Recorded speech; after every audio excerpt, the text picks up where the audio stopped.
Before we start the stories, don't forget to hit the like button, subscribe to the channel, and leave a nice comment, alright? You guys. Working in the oil fields on the north slope of Alaska isn't for everyone. The isolation gets to you after a while. There's nothing around you but white tundra and frozen darkness for long months. I worked on pipeline maintenance near Prudhoe Bay for about 6 years when this happened. It was February 2018. The pay was really excellent. And that's why me, Brad, and Tommy kept coming back season after season. We were a tight-knit team, supporting each other through blizzards and equipment failures that could kill you faster than you could call for help. During that period, we had just finished a week-long repair job on a section of pipe that had cracked from the constant freeze-thaw cycles. The company had put us up in a prefab shelter about 40 miles south of Dead Horse, near the Dalton Highway, the ice road used by truckers. The return trip was supposed to be routine. We'd done it hundreds of times before in Brad's modified Ford F350, with chains on all the tires and a heater strong enough to keep you from freezing. Tommy was lying in the back seat trying to sleep, while I sat next to Brad talking to him as he drove through a blizzard that seemed particularly fierce. Visibility was no more than 30 feet at best. The headlights bounced off the blowing snow, creating a white tunnel that made you feel like you were flying through space. After about 2 hours of driving, Brad hit the brakes suddenly, making Tommy slam into the back of my seat. We barely saw, in the storm, a person stumbling on the side of the road. No nearby car, no emergency lights. Just this person wearing a heavy coat, moving with desperate, uncoordinated movements like what happens when hypothermia sets in. Brad stopped immediately. You can't leave anyone in weather like this, where the temperature hits 40 below and gets worse.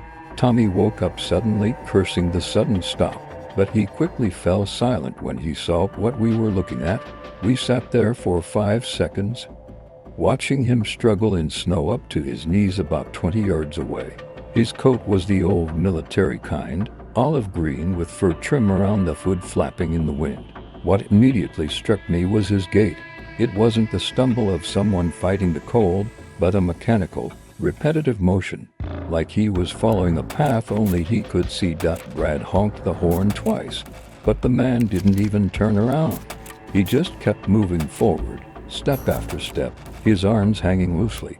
Tommy said, "Oh my God, he's gonna die out there," and reached for the door handle.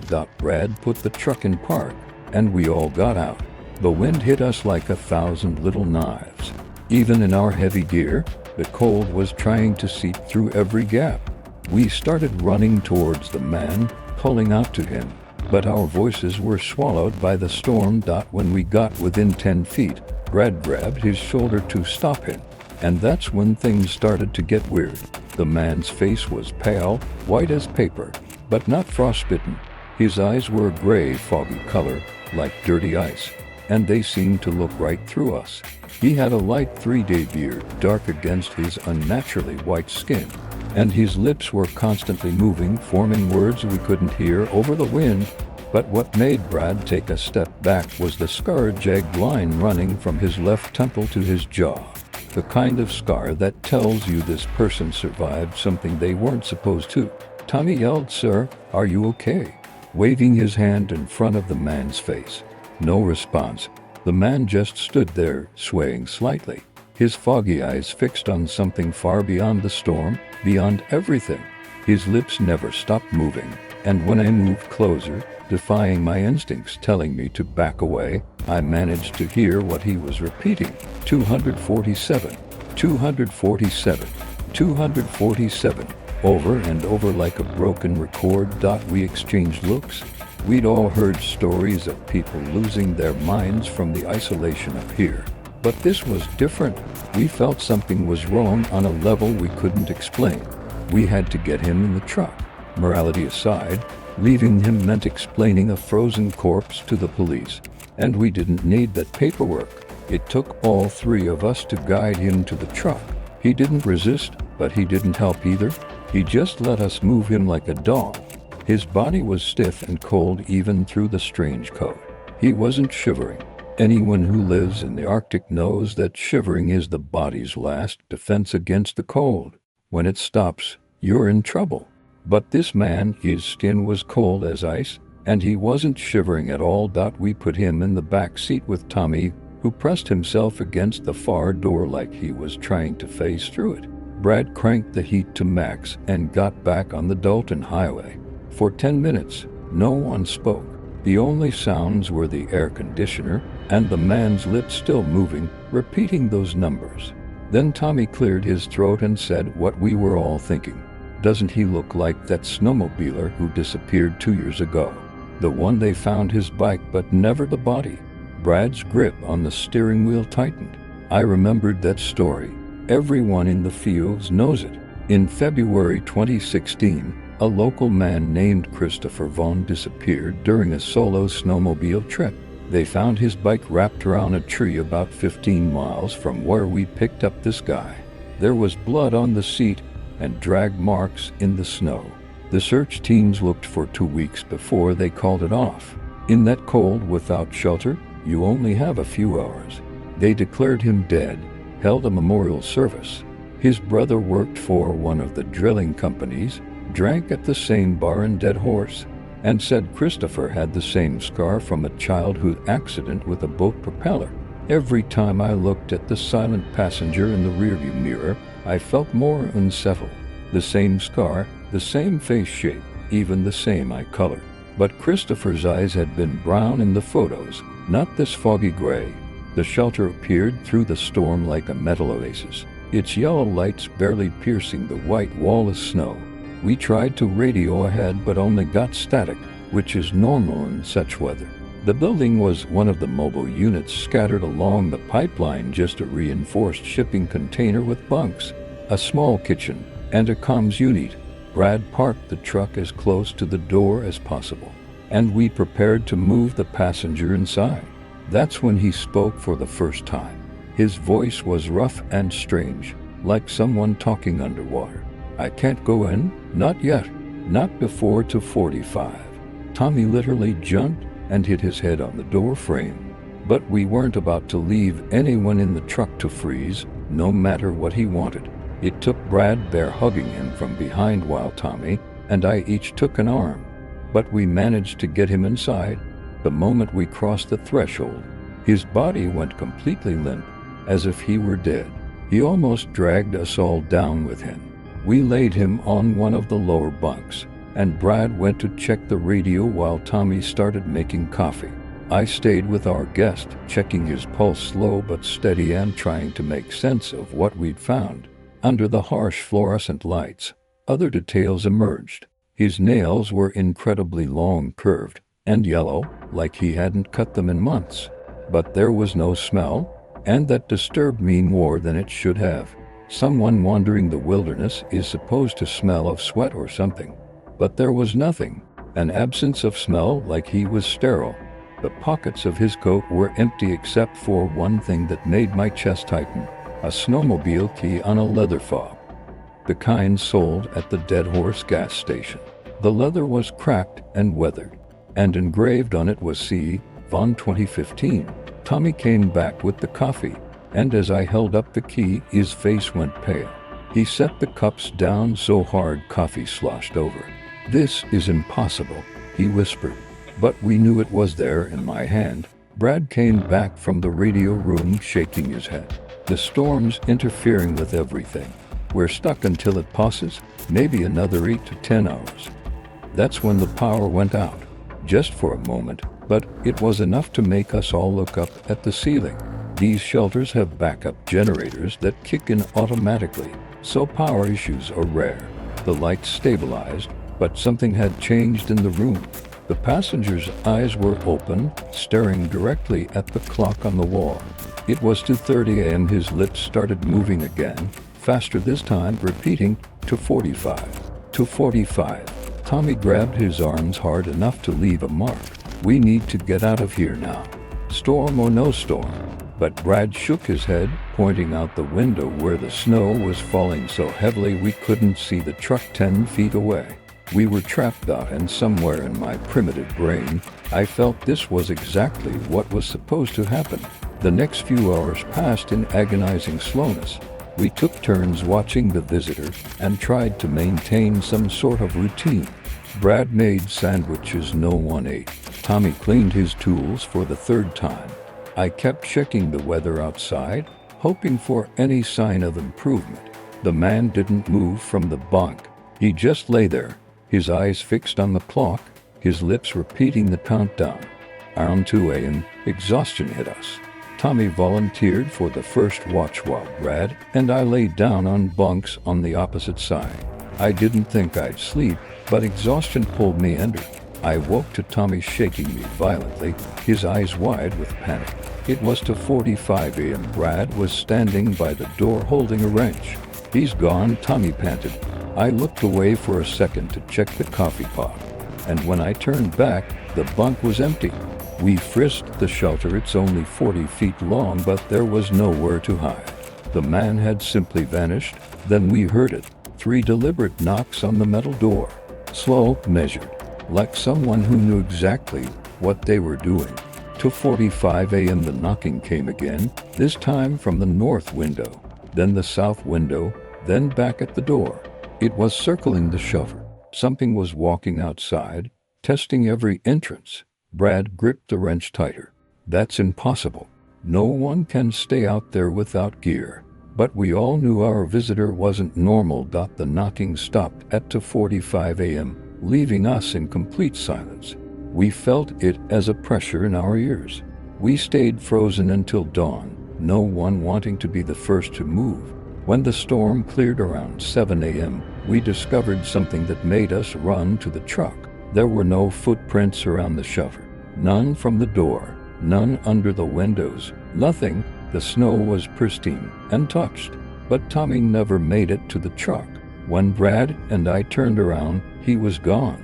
No sound, no struggle, no footprints, just empty air where he'd been standing 2 seconds before. We tore out of there and didn't stop until we reached Fairbanks. We filed a missing person report and talked about picking up the stranger, but we avoided mentioning it might be Christopher Vaughn. The police found Tommy's body 3 days later, 15 miles from the shelter, in the spot where Christopher's snowmobile had crashed. He was frozen, his lips blue with drag marks in the snow. It just stopped. Music. The nights at the mile 237 gas station stretched on endlessly. Each night blended into the next until time lost all meaning. I'd been working there since the beginning of November, standing behind the counter while Arctic winds shook the windows and 18-wheelers passed like ghosts on the Dalton Highway. The job paid well for a college student trying to save money, and the station owner, an old man named Eugene, didn't ask many questions when I needed extra shifts.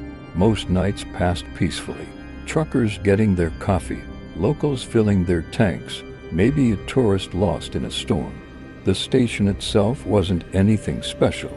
2 front pumps, a small store filled with overpriced snacks, and a bathroom that barely functioned when the pipes weren't frozen. Everything changed on the 3rd Wednesday. It was past 2 a.m. when I noticed car lights piercing the snowstorm outside. An old rusty blue Chevrolet sedan. It stopped at pump 4 and didn't move. The driver didn't get out, didn't pull out his wallet, didn't turn off the engine, just sat there, his black shadow visible through the frost-covered windshield. After about 10 minutes, I thought he might be having car trouble or had fallen asleep. But when I grabbed my coat to go check on him, the car suddenly reversed and disappeared into the storm.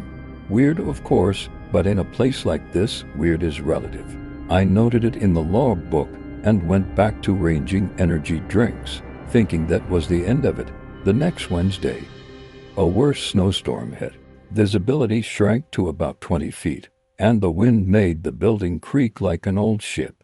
Eugene had warned me about nights like this, said the weather could get so bad even truckers stopped risking the road.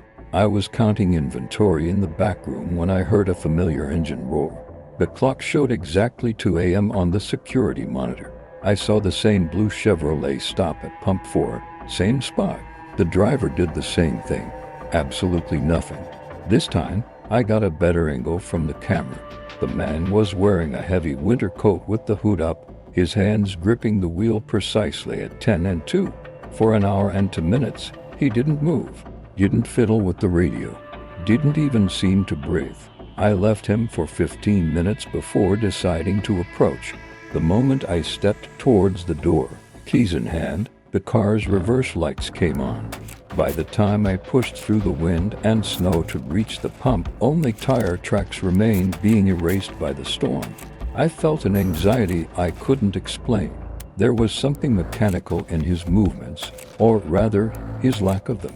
It was like watching a repeating video. I spent the rest of my shift jumping at every set of headlights that passed, but the Chevrolet didn't return. When Eugene came for the morning shift, I mentioned it to him casually. He shrugged and said, "There's all kinds of people out here, especially in storm season," but I noticed he avoided looking at me, and his fingers tapped nervously on the counter. By the third Wednesday, I was ready. I swapped shifts with Jasmine specifically to be there at 2 a.m. without telling her the real reason. The station's security system was old but functional. Dating from the early 2000s, it recorded everything and erased the recordings after 7 days. I'd learned to save clips to a USB drive and had one ready in my pocket. The storm that night was lighter, steady snow instead of a full blizzard, giving me better visibility. I sat behind the counter pretending to read a magazine while I waited and watched pump for data. To 51 a.m., I heard the engine roar approaching from the north. The blue Chevrolet emerged from the darkness as if summoned. It stopped precisely in the same spot.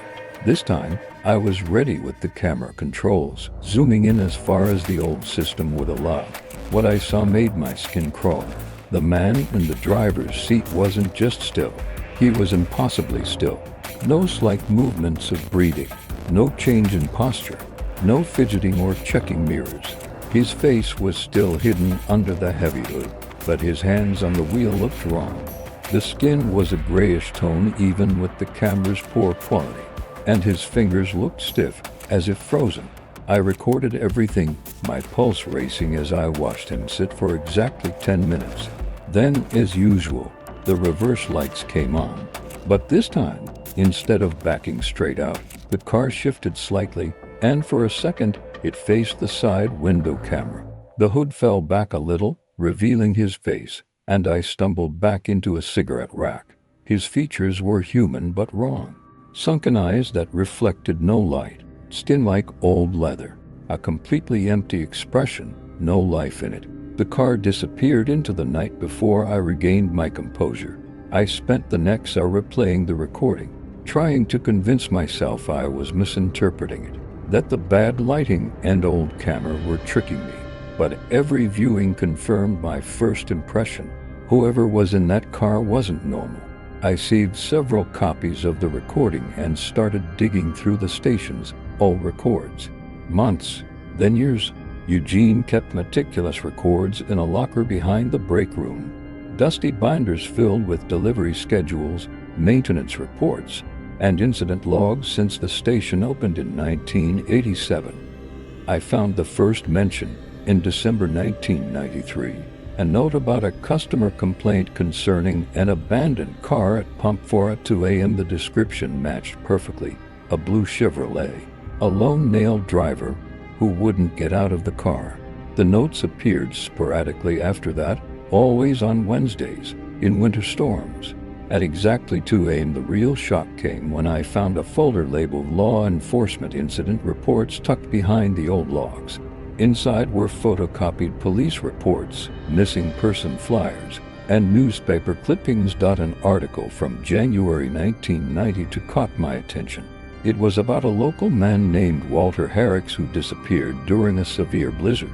He was driving home from work at a mining camp when his truck, a blue 1988 Chevrolet Silverado, vanished on the Dalton Highway. Search teams found no trace of him or the vehicle. The article included a picture of Walter, and even in the grainy photo, I recognized those sunken features. But the final document in the folder made me drop everything and reach for my phone. 2 years ago, someone had run a plate check and linked it to Walter Herrick's. According to DMV records, it was registered to a vehicle reported missing in January 1992. 30 years ago, I tried calling Eugene, but his phone went straight to voicemail. The next Wednesday was in today's, and I couldn't decide whether to quit immediately or stay to confront whatever returned to Pump 4. Curiosity won out, mixed with a strange sense of duty, like I needed to understand this for Walter, wherever he was. I spent the next 2 days researching everything about his disappearance. Walter was 28 when he vanished, working shift work at the Red Dog mine, leaving behind a wife and an infant son. The storm had hampered search efforts that night, with near-zero visibility and temperatures dipping to -40°F. A detail from the police report stood out. Walter's last radio contact with the mining camp mentioned stopping for fuel without specifying the location. The timeline placed him near mile 237 around 2 a.m., the height of the storm. I also found in newspaper archives that 3 other people had disappeared on this stretch of road over the years, all in winter night storms, and were never found. Wednesday came with clear skies. Stars were visible through the station windows, and the temperature was around -20°F. I convinced myself the clear weather might break the pattern, but at 1:05 a.m., clouds rolled in suddenly, bringing heavy snow. By 2:05, visibility was nearly zero. I knew he would come. I had everything ready, fresh batteries in my flashlight, my phone charged, Eugene's number on speed dial, and a baseball bat from the storage room behind the counter dock. At exactly 2 a.m., headlights pierced the snow. The blue Chevrolet stopped at Pump 4 with mechanical precision. Walter, or the thing that was Walter, sat in eternal readiness. This time, I didn't wait. I grabbed the flashlight and the bat, took a deep breath, and charged into the storm. The cold hit me like a physical force, stealing my breath and making my eyes water. The snow swirled in chaotic patterns, reducing the world to a white void pierced only by the station's faint lights and the car's rumble. I approached Pump 4, fighting the wind with every step. I noticed something the cameras hadn't shown. The snow around the car was falling differently, forming a perfect circle untouched by the vehicle. Stranger still, the windows showed no fog from breath or condensation from body heat. The interior seemed as cold as the outside air. I reached the driver's side door. The flashlight beam caught his terrifying face from up close. Walter's features were even more disturbing up close. Skin like old parchment stretched over bone. Eyes open, seeing nothing. Lips parted as if frozen mid-sentence. I raised my hand to knock on the window, and here everything flipped. When I touched the glass, the power cut out completely. The pumps went dark. The building disappeared into blackness, and my flashlight died. In that darkness, I heard the car door open for the first time. The backup generator was supposed to kick in within seconds. The darkness persisted. I stumbled back, waving the bat wildly, trying to restart the flashlight with frozen fingers. Then I saw a light from inside the station. Not the harsh fluorescence, but a pale, soft glow through the snow. I saw a figure standing inside the station, still facing outward. The proportions were wrong, too tall and thin, but I recognized the winter coat and the empty face. Walter was standing inside the locked station, staring out the window. Frost spread on the glass from where he stood, forming patterns like frozen veins. The terrifying thing was that I could still hear the car's engine rumbling behind me. I glanced back, confirming what I already knew. The driver's seat was empty. The door was open like a mouth. When I looked back at the station, Walter had moved closer to the glass, his empty eyes fixed on me, making my chest tighten with panic. The sound that followed will haunt me forever. The sound of wind through a frozen pipe, muffled by the glass but clear. I'm still looking for Pump 4. Each word came out slow and strained as more frost spread, covering the entire facade. I stumbled back, slipping on the snow, the bat useless in my trembling hand. Suddenly, the car's engine revved. The lights flashed in a pattern like Morse code. The glow inside the station began to pulse with the lights. I realized with horror that Walter wasn't alone. Shadows moved behind him, other figures in winter gear, 4 of them, matching the number of missing. They all stared with the same empty eyes, their mouths moving together to form words I couldn't hear. The frost on the windows began to form words. Asterisk, help us find the way. Asterisk, I ran not to the car or the road, but around the building to the employee entrance, fumbling with my keys while those eyes watched me. I finally got the door open and burst inside, slamming it shut and throwing the lock. The emergency lights flickered on suddenly, revealing an empty store. No figures at the windows, no frost. Everything was normal except for the pounding of my heart. But the car was still idling at pump 4. I called 911 with trembling fingers, talking about intruders and a power outage. While waiting, I grabbed a USB drive and shoved it into my pocket. I noticed something that made me nauseous. The clock on the wall showed to 45 a.m., but my phone said only 15 minutes had passed since the power went out. The officer found nothing, no car, no footprints except my own, no damage to the windows. In the morning, I quit.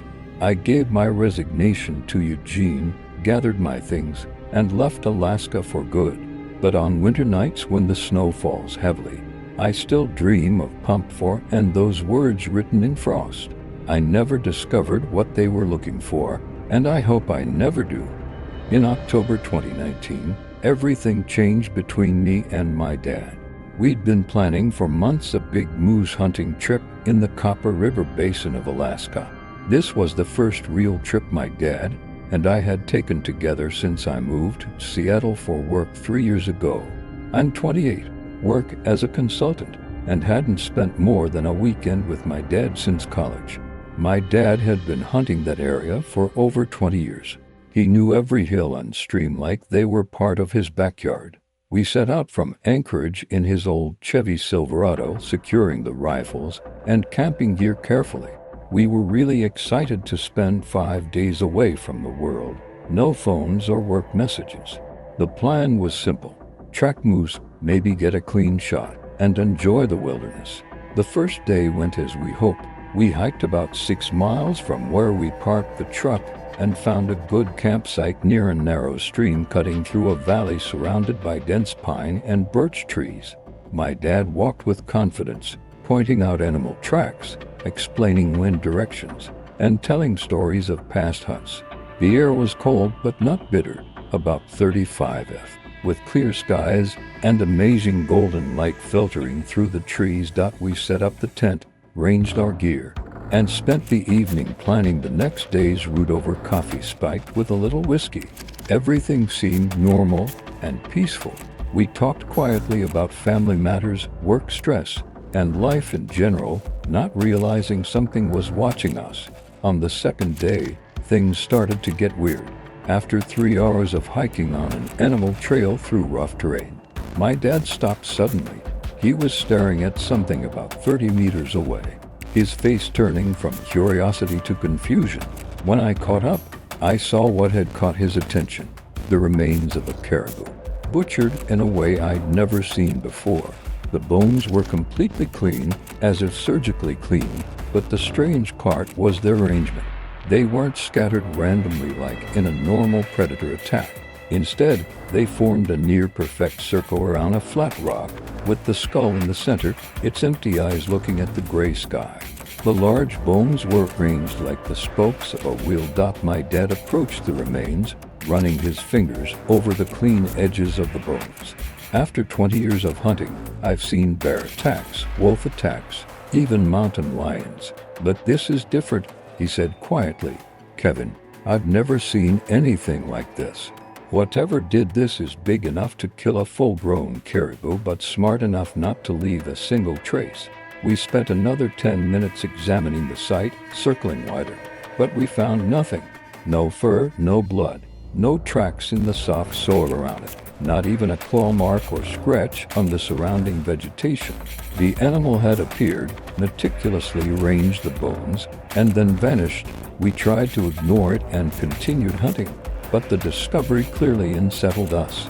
My dad kept looking back towards the bone site, and I found myself watching the trees more than usual. After another 2 miles, we found another set of remains. This time, it was a ptarmigan, but again, the bones were arranged in the same strange pattern. A small, perfect circle around a smooth river stone with the small skull in the center. The strange thing was, ptarmigan are ground birds, easy prey for foxes or hawks, but there were no scattered feathers or signs of a struggle. My dad picked up a delicate wing bone, holding it up to the light, showing how cleanly it had been picked. "This is surgical work," he muttered, his voice barely audible. "No animal cleans with this precision naturally." The pattern continued all day. We found 5 more kill sites, each more disturbing than the last. A ground squirrel arranged around a piece of quartz, a marten's bones forming a circle around a slate slab. Every site was eerily clean, with a precision that made the hair on our arms stand up. The most alarming part was the escalation. The kills were getting newer. The first caribou had been there for days or weeks, but the later sites still smelled of recent death. My dad started walking more cautiously, his rifle ready, constantly checking behind us. We didn't want to admit it, but we knew something was tracking us, staying close enough to range these terrifying displays for us to see, as if leading us deeper into its territory.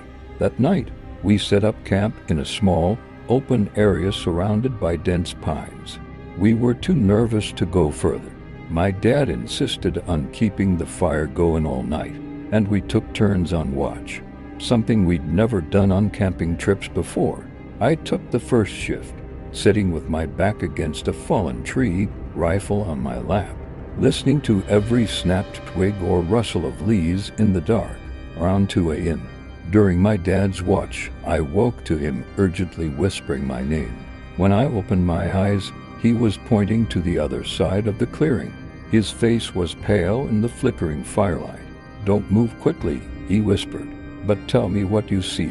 I looked slowly, and there they were, 2 huge yellow eyes reflecting the firelight about 8 feet off the ground, completely still. They weren't like the green eye shine you see in deer. This was an intense, pulsing gold color brimming with intelligence. We watched the eyes for what seemed like hours, but was probably only 15 minutes. They didn't blink. They didn't move. They just maintained a steady gaze that made my skin crawl. My dad had his rifle aimed, but we couldn't make out the body's shape in the darkness behind the eyes. The thing was huge, and the eye placement suggested a size larger than any wolf or bear I'd ever seen. The strangest thing was the absolute silence. No sound of breathing, no movement of vegetation, no footstep sounds.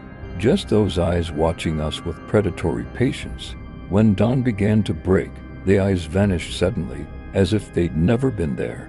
We searched the area when there was enough light but found no tracks or disturbed vegetation.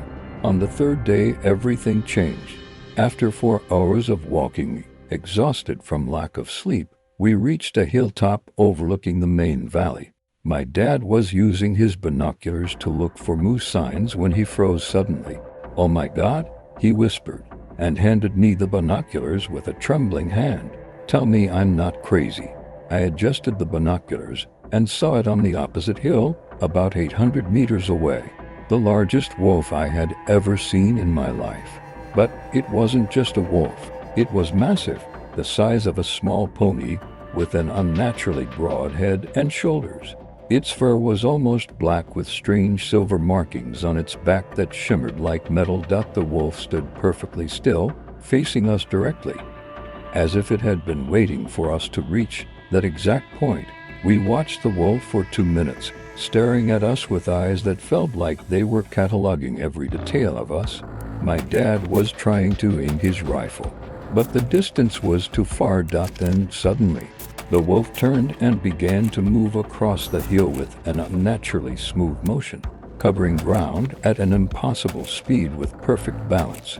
It would stop every 100 meters, look back at us, wait until we followed, then continue. It was clearly in control.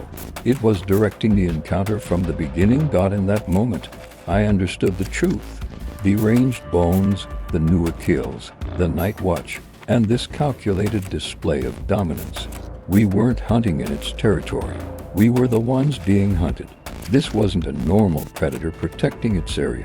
It was something more intelligent and calculating. My dad grabbed my arm and said, "We're leaving now. This thing is playing with us." We gathered our gear quickly, abandoning any thought of hunting. As we descended into the valley, I couldn't resist looking through the binoculars one last time. The wolf was still there, sitting like an ancient sentinel, watching our retreat with what seemed like satisfaction. It took 6 hours of continuous hiking to get back to the truck, checking the hills and trees around us constantly. We didn't talk much, but we were both thinking the same disturbing realization. This giant wolf had been managing our experience since day one. Every kill site, every strange bone arrangement, every moment of anxiety had been a plan to lead us deeper into its territory until it decided to reveal itself. When we reached the truck, my dad threw the gear in the back with trembling hands and started the engine before I'd even closed my door. As we drove away, the wilderness disappearing in the side mirror, I could still feel those golden eyes following us. We never went back to that area. The following spring, my dad sold his hunting gear. We never spoke about what we experienced, but we knew we had encountered something that shouldn't exist, an apex predator with an intelligence bordering on the supernatural. And we were incredibly lucky to have left its territory alive.